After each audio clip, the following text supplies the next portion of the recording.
روز بخیر بینندگان عزیز، سرخط خبرهاست منظورتان از استودیوی مرکزی رادیوی آزادی.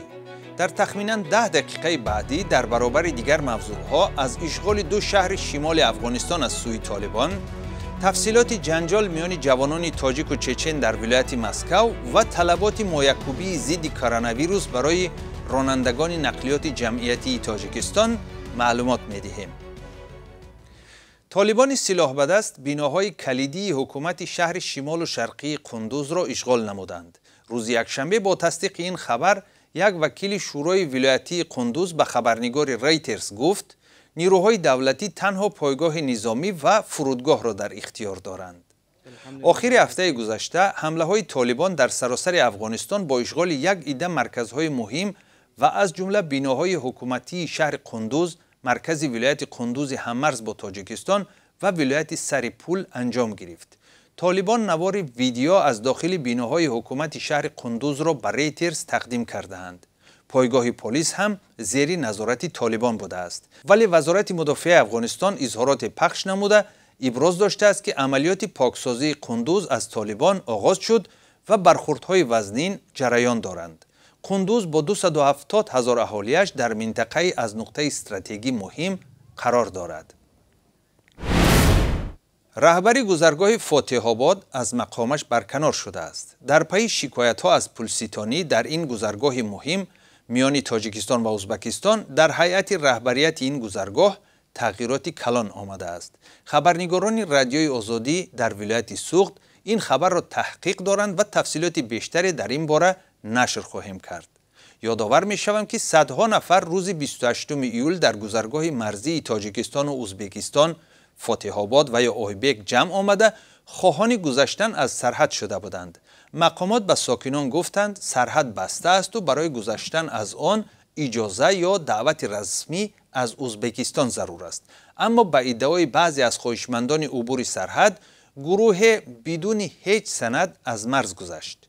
با آغاز همهگیری کرونا ویروس نو در ماه مارس سال گذشته، ازبکستان و تاجیکستان مرزهای خود را بستند. با کاهش بیماری بارها از احتمال باز شدن مرزها سخن رفت، اما مسئله حل نشد. روز 11 ایون امسال در خوجند نیز رهبران دو کشور در این باره به طور روشن چیزی نگفتند. راه هوایی بین دو کشور باز است.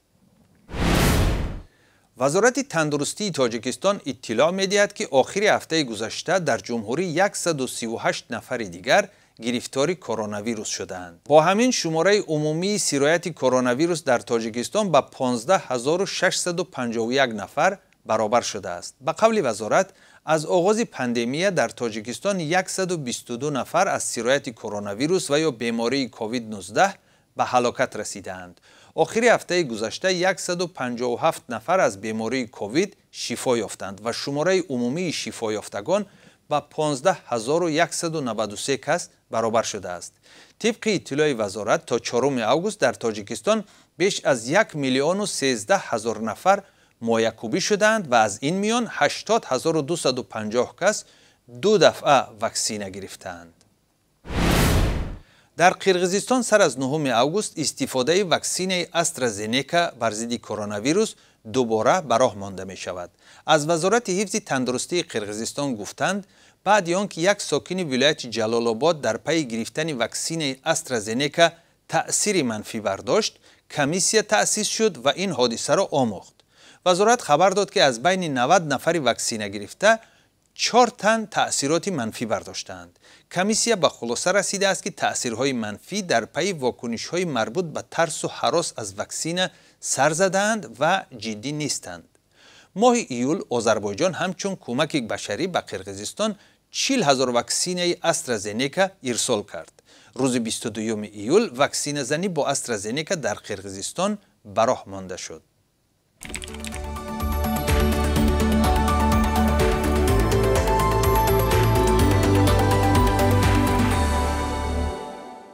یک گروه از مهاجران تاجیک بر رادیوی آزادی نوار فرستاده اصرار می‌ورزند که زنازنی میان شهروندان تاجیکستان و گروه جوانان چچن با تشبوس تاجیکستانیان نبوده است و آنها در مکان زیستشان تنها از خود حمایت کردند.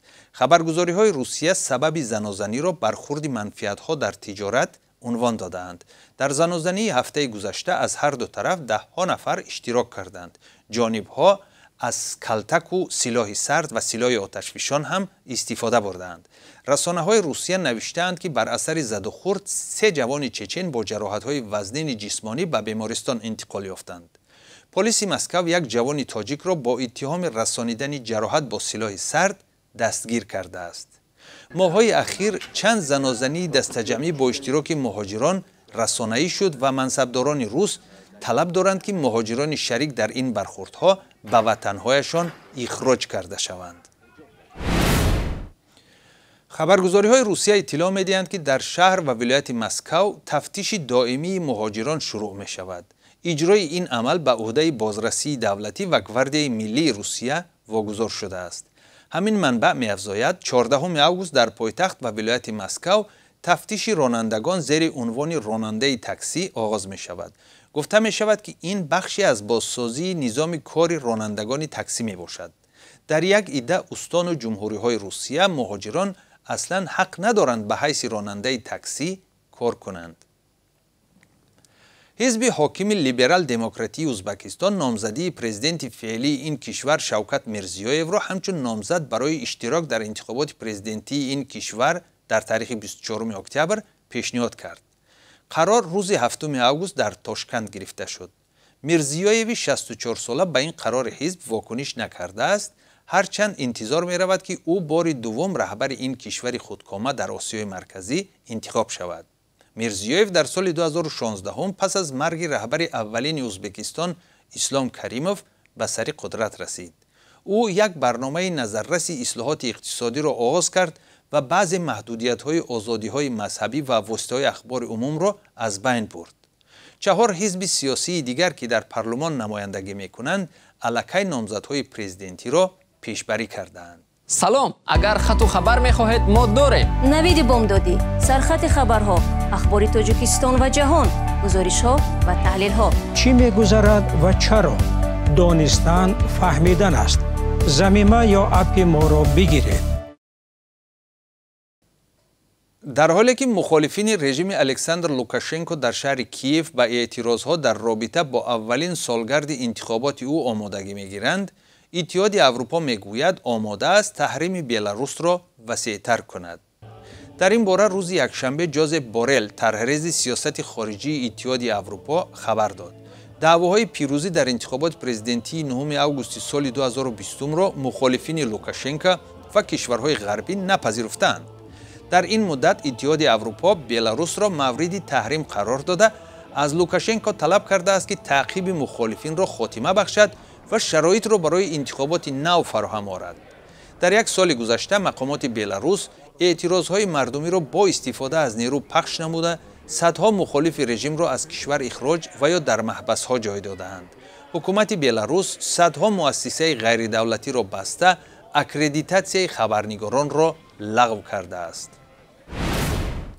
بر پایه دستور ستاد مبارزه با کرونا ویروس در تاجیکستان، رانندگانی که ضد کووید 19 مایع‌کوبی نشده‌اند به کار در نقلیات جمعیتی مسافربر راه داده نمی‌شوند.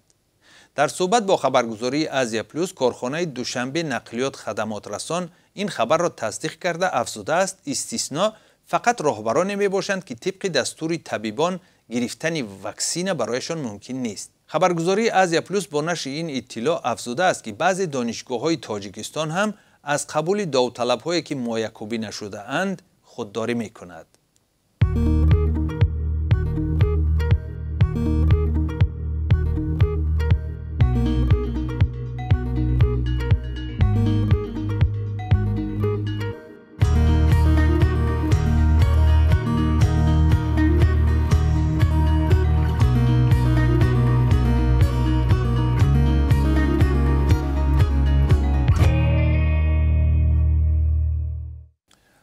بازی‌های 32 تابستانه المپی در شهر توکیو ژاپن و ژاپنیا روز 8 آگوست به انجام رسید.